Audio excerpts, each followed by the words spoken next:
నేను చాలా ముఖ్యమైన విషయం, తెలంగాణ హిందూ సమాజం జాగృతం కావాల్సిన విషయం. నేను చెప్పేది క్రైమ్ సినిమాలాగా అనిపిస్తుంది, కానీ పచ్చి నిజం. కేరళ ఫైల్స్ సినిమాలో ఎలాంటి దారుణాలు జరిగినాయో ఇవాళ హైదరాబాద్ ఫైల్స్ సినిమా తీసేంత స్థాయిలో ఇవాళ దారుణాలు ఇలా చార్మినార్ ప్రాంతంలో జరుగుతున్నాయి.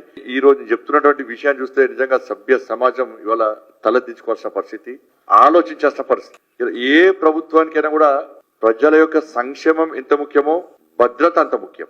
ఈ ప్రభుత్వాలు ప్రజలను రక్షించడానికి ఎంత తీవ్రమైన చర్యలు తీసుకుంటే ప్రజలు అంత సంతోషంగా ఉంటారు, అంత క్షేమంగా ఉంటారు. ఒక దారుణమైన సంఘటన పాత బస్తీలో జరుగుతున్నాయి. ఓల్డ్ సిటీలో చార్మినార్ ప్రాంతంలో పాత బస్తీలో కొన్ని స్కూల్స్, ముఖ్యంగా హిందువుల యొక్క స్కూల్స్, హిందూ అమ్మాయిలు ఎక్కువగా చదివే స్కూల్స్ కాలేజ్ టార్గెట్ చేసుకొని ముస్లిం యువకులకు సంబంధించి ఒక డ్రగ్స్ మూట అక్కడ మైనర్ అమ్మాయిలను 14, 15, 16 సంవత్సరాల యొక్క మైనర్ అమ్మాయిలను ట్రాప్ చేసి వాళ్ళ జీవితాలను సర్వనాశనం చేస్తున్నటువంటి దారుణ సంఘటనలు ఇవాళ ఈ చార్మినార్ ప్రాంతంలో జరుగుతున్నాయి. దీనికి అండాదండ ఎంఐఎం పార్టీ స్థానిక డివిజన్ నాయకుల నుంచి ఎంపీల వరకు అక్బరుద్దీన్ ఓవైసీ గాని, అసదుద్దీన్ ఓవైసీ గాని, వాళ్ళ శాసనసభ్యులు గాని, వాళ్ళ నాయకుల యొక్క కనుసన్నల్లో ఇదంతా జరుగుతుంది. వాళ్ళ నాయకత్వంలో జరుగుతుంది, వాళ్ళ స్వీయ రక్షణలో ఇవంతా జరుగుతూ ఉన్నది. ముస్లిం అమ్మాయిలు ఎక్కువగా చదివే స్కూల్స్ టార్గెట్ కాదు, వాళ్ళంతా ప్రశాంతంగా చదువుకుంటున్నారు. వాళ్ళు చదువుకోవాలి, మాకు ఇబ్బంది లేదు అలా. కానీ ఎక్కడైతే హిందువుల యొక్క స్కూల్స్ ఉన్నాయో, హిందూ అమ్మాయిలు ఎక్కువగా ఉన్న స్కూల్స్ కాలేజెస్ ఉన్నాయో వాటిని టార్గెట్ చేస్తున్నారు. ఫస్ట్ ఒక అమ్మాయిని ట్రాప్ చేసి అమ్మాయిని ఒక ఫంక్షన్ పేరు మీద పిలిపించి, ఒక ముస్లిం అమ్మాయి బర్త్డే అని పిలిపించి ఆ అమ్మాయికి చాక్లెట్ ఇచ్చారు. తక్కువ డోస్ తో డ్రగ్స్ తో కూడా చాక్లెట్ ఇచ్చారు అమ్మాయికి. ఇది మెల్లమెల్లగా అమ్మాయికి ఆ డ్రగ్స్ డోస్ పెంచి అలవాటు చేసి ఆ అమ్మాయిని దాదాపు 6 రోజుల పాటు ఎత్తుకపోయారు అమ్మాయిని. నాకు తెలిసి ఏం చేస్తారో తెలుసు. 6 days తర్వాత ఆ అమ్మాయిని మళ్ళా తీసుకొచ్చి పోలీస్ స్టేషన్ దగ్గర వదిలిపెట్టారు. ఎట్లా వదిలిపెట్టారంటే వాళ్ళ పేరెంట్స్ పోయి పోలీస్ కంప్లైంట్ ఇస్తే పోలీసులు పట్టించుకోలే, ఎఫ్ఐఆర్ చేస్తారు. లాస్ట్ 4 days తర్వాత వాడంతా వాడుకొని వచ్చి పోలీసు దగ్గర వదిలిపెట్టి పోతాడు. వదిలిపెట్టినాక ఏమైతుంది, పోలీసు వాళ్ళు ఏం చేస్తారంటే చేస్తే ఒక ఎఫ్ఐఆర్ చేస్తారు, దాని డ్రగ్స్ కేసు పెడతారు, ఫోక్సో కేసు పెడతారు, అన్ని పెడతారు. దానిలో వ్యక్తిని అరెస్ట్ చేయరు. మీ అమ్మాయి మీకు వచ్చింది కదా, అమ్మాయిని ఏం చేయలేదు కదా, మీరు ఏం మాట్లాడకండి. మీరేమన్నా మాట్లాడితే వాళ్ళు వచ్చి మళ్ళీ అమ్మాయిని చంపుతారు. ఇది ఎవరు చెప్తారు? ఇది పోలీసు వాళ్ళు చెప్తారు. ఇది మొదటి సంఘటన జరిగింది. దీని తర్వాత అదే అమ్మాయిని లోపరుచుకొని ఇచ్చి నగ్నంగా వీడియోలు తీయడము, వాళ్ళని అన్ని రకాలుగా శారీరక దోపిడీ చేయడము. మీరు బయటికి పోయి ఏమన్నా చెప్తే ఈ వీడియోలు సోషల్ మీడియాలో పోస్ట్ చేస్తాం, మీ కాలనీ ఏరియాలో పోస్ట్ చేస్తాం, మీ స్కూల్ గ్రూప్లలో దీన్ని సర్క్యులేట్ చేస్తాం, మీ అమ్మా నాన్నలను చంపేస్తాం. ఆదిల్ అలియాస్ అజీజ్ వీడు ఈ పాల్తీయాడు ఒక్క కేసు కాదు, వీడు గ్యాంగ్ లీడర్. వీటితో పాటు పెద్ద డ్రగ్స్ గ్యాంగ్, ఇదో పెద్ద రాకెట్. ఇది వీని గ్యాంగ్ లా దాదాపు 30-40 మంది కంటే ఎక్కువ మంది వీని గ్యాంగ్ లో ఉంటారు. వీళ్ళంతా కూడా ముస్లిం యువకులు, వీళ్ళందరూ కూడా డ్రగ్స్ కి అలవాటు అయిపోయింది. ఈ అమ్మాయి మళ్ళా అమ్మాయిని తీసుకుపోయారు. వాళ్ళు తీసుకుపోయిన తర్వాత పోలీస్ స్టేషన్ పోతే పట్టించుకోలే పోలీసు వాళ్ళు. మళ్ళీ అమ్మాయి వస్తుంది కదా, వచ్చినప్పుడు తీసుకుపోండి. ఇది సమాధానం, అక్కడ కొంత అధికారుల సమాధానం. ఎవరు చంపరు, ప్రాణాల్సి వస్తే సరిపోతుంది కదా మీకు. ఇది లోకల్ కానిస్టేబుల్ తో పాటు పోలీసు వాళ్ళు ఇచ్చే సమాధానం. అక్కడ అమ్మాయి రాలే. లాస్ట్ కు చూసిన తర్వాత మా అక్కడ గోషామహల్ జిల్లా అధ్యక్షుడు ఉమామహేందర్ గారి దగ్గరికి వాళ్ళు పేరెంట్స్ పోయిన తర్వాత పోలీస్ స్టేషన్ ఉమామహేందర్ గారు పోతే ఎఫ్ఐఆర్ చేస్తలేడు. లాస్ట్ కు ఎఫ్ఐఆర్ చేస్తారా చేయరా అని ప్రశ్నించాక ఎఫ్ఐఆర్ చేసిన తర్వాత పట్టుకొస్తలేరు. నాకు ఫోన్ చేసిన తర్వాత నేను మా లీగల్ సెల్ ఆంతోన్ రెడ్డి గారికి ఫోన్ చేసి దీని మీద నేను ఢిల్లీలో ఉన్నా, మణిపూర్ లో ఉన్నా, దీని మీద సీరియస్ చూడండి అని చెప్పిన తర్వాత ఏబిఎస్ కార్పస్ పిటిషన్ చేస్తామని మా అడ్వకేట్స్ చెప్పిన తర్వాత అప్పుడు ఎంత ఘోరమైన విషయం అంటే లోకల్ ఉన్న ఎస్ఐ ఏం చేసింది తెలుసా? ఎవరు పట్టుకపోయినారు అంటే మళ్ళా వాడే ఆదిల్ సార్ అని చెప్పిన వెంటనే గంట లోపల తీసుకొచ్చి పోలీస్ స్టేషన్ దింపేసి వెళ్ళిపోయాడు. వాడికి ఎట్లా తెలుసు? ఆదిల్ అంటోనికి ఎట్లా తెలుసు? ఇప్పుడు అమ్మాయి జూనియర్ హౌస్ లో ఉంది. అమ్మాయి పరిస్థితి ఏంటి అంటే మొత్తం సైకో అయిపోయింది, డ్రగ్స్ కు అడిక్ట్ అయ్యి మొత్తం సైకో అయిపోయింది. ఇక మొదటిసారి పోయిన అమ్మాయిని తీసుకొచ్చి కాలనీ వాసులు అందరూ కూడా ఏం జరిగింది ఏందని వాళ్ళ పేరెంట్స్ ప్రశ్నిస్తే ఆ అమ్మాయి చెప్పిన విషయం ఏంటంటే, ఫస్ట్ నన్ను ఒక ముస్లిం అమ్మాయి వచ్చి నన్ను ఫలానా వ్యక్తుల దగ్గర తీసుకుపోయినాక నాకు ఒక చాక్లెట్ ఇచ్చిండ్రు. ఆ చాక్లెట్ తిన్న తర్వాత నేను మత్తులోకి పోయినా. నెక్స్ట్ డే మళ్ళీ చాక్లెట్ ఇచ్చారు.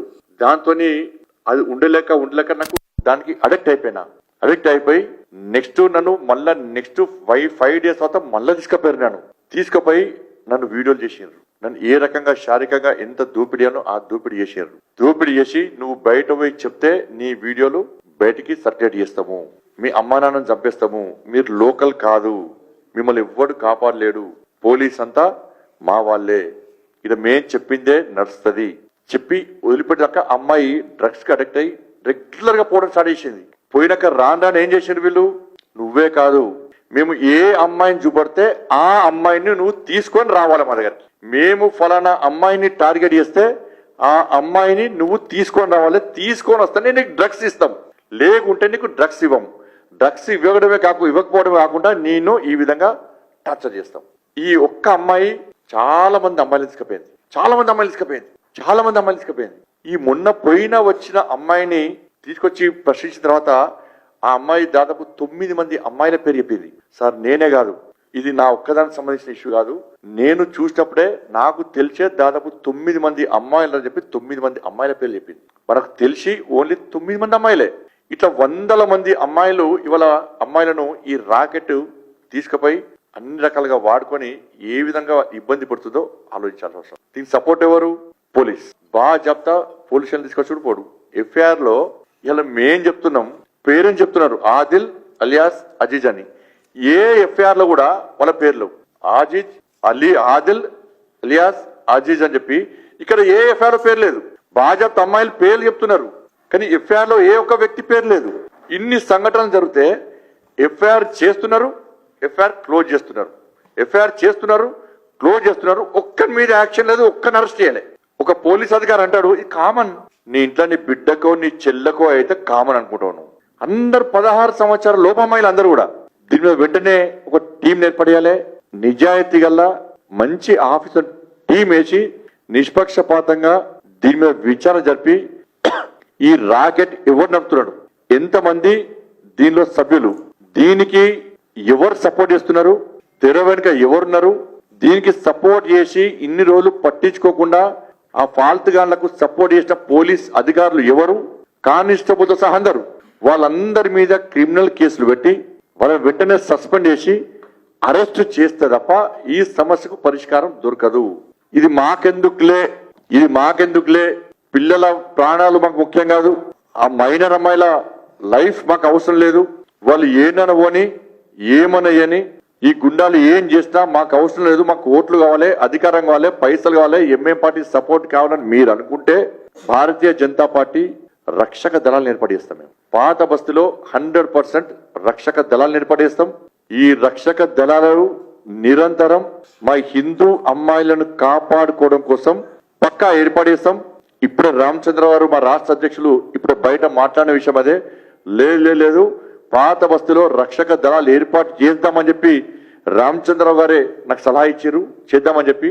మేము రక్షక దళాలు ఏర్పాటు చేస్తే యుద్ధం మీకు మాకు స్టార్ట్ అవుతుంది. ఇది శాంతి భద్రత సమస్య వస్తే దానికి సాక్షాత్తు రాష్ట్ర ముఖ్యమంత్రి బాధ్యత వహించాల్సి వస్తుంది. మేము వట్టిగా చేతులు మూడ్చుకొని కూర్చుంటోళ్ళగా మీకు అవకాశం ఇస్తున్నాం. మేము నిష్పక్షపాతంగా విచారణ జరపంటున్నాం, ఆ క్రిమినల్స్ మీద యాక్షన్ తీసుకోమంటున్నాం, పోలీసులను కూడా యాక్షన్ తీసుకొని అందరిని అరెస్ట్ చేయమంటున్నాం.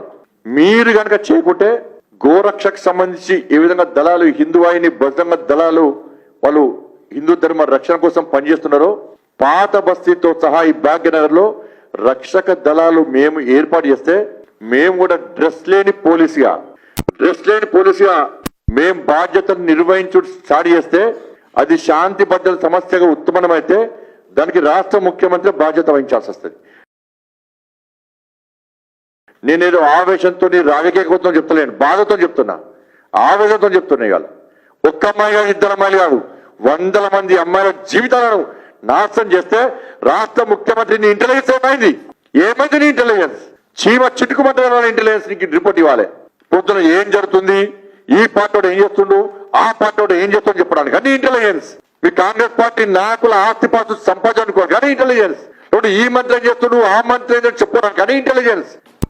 ప్రజల రక్షణ గురించి ఇంటెలిజెన్స్ పనిచేయదా? వదిలిపెట్టారు పాత బస్తీని. నాతోని పాత బస్తీని కాపాడడం కాదు అని రాష్ట్ర ముఖ్యమంత్రి స్పష్టంగా చేయమని చెప్పండి. పాత బస్తీలు కేంద్ర బలగాలు పక్కా తీస్తాం హిందువులను కాపాడుకోవడం కోసం, బెంగాలీ హిందూ అమ్మాయిలను కాపాడుకోవడం కోసం, బెంగాలీ హిందూ కుటుంబాలను కాపాడుకోవడం కోసం ఇలా అమిత్ షా గారితో మాట్లాడతాం. కేంద్ర ప్రభుత్వం అంత నిర్ణయం తీసుకుంటుంది. పాత బస్తీలో కేంద్ర బలగాలను పక్కా రప్పిస్తాం. మేము వెంటనే స్పందించకుంటే ఇదే పాత బస్తీలో ప్రభుత్వానికి వ్యతిరేకంగా, ప్రభుత్వం యొక్క మైనార్టీ సంతుష్టీకరణ విధానాలకు వ్యతిరేకంగా పాత బస్తీలో వేల మంది హిందూ యువకులతో రక్షక దళాలు ఏర్పాటు చేసి భారీ ప్రదర్శన పాత బస్తీలో పక్కా చేస్తాం. ఇది దేనికోసం అంటే భారతీయ జనతా పార్టీ బ్యానర్ మీద కాదు, పక్కా రక్షక దళాలు ఏర్పడేసి మేము కవాతు నిర్వహిస్తాం. పక్కా 100% పాత బస్తీలో కవాతు నిర్వహిస్తాం. దాని ద్వారా అక్కడ ఉన్న హిందూ సమాజంలో ఒక భరోసా కల్పించడానికి, ఈ కుట్రలు కుతంత్రాలు చేసే ఫాల్స్ నా కొడుకులకు ఒక హెచ్చరిక జారీ చేయడానికి, అరే మీకు పోలీస్ మీ వైపున్నా, ఈ ప్రభుత్వం మీ వైపున్నా, ఎంఏ పార్టీ మీ వైపున్నా, మేము మిమ్మల్ని అడ్డుకోవడానికి సిద్ధంగా ఉన్నామని చెప్పి, హిందూ సమాజాన్ని కాపాడడానికి సిద్ధంగా ఉన్నామని చెప్పి ఒక హెచ్చరిక జారీ చేయడానికి పక్కా పాత బస్తీలో హిందూ యువకులు అందరూ కూడా కవాతు పక్కా నిర్వహిస్తాం. ఇది జరిగి తీరుతుంది. ఆ అవకాశం మాకు ఇవ్వద్దని చెప్పి రాష్ట్ర ముఖ్యమంత్రి చెప్తున్నాను.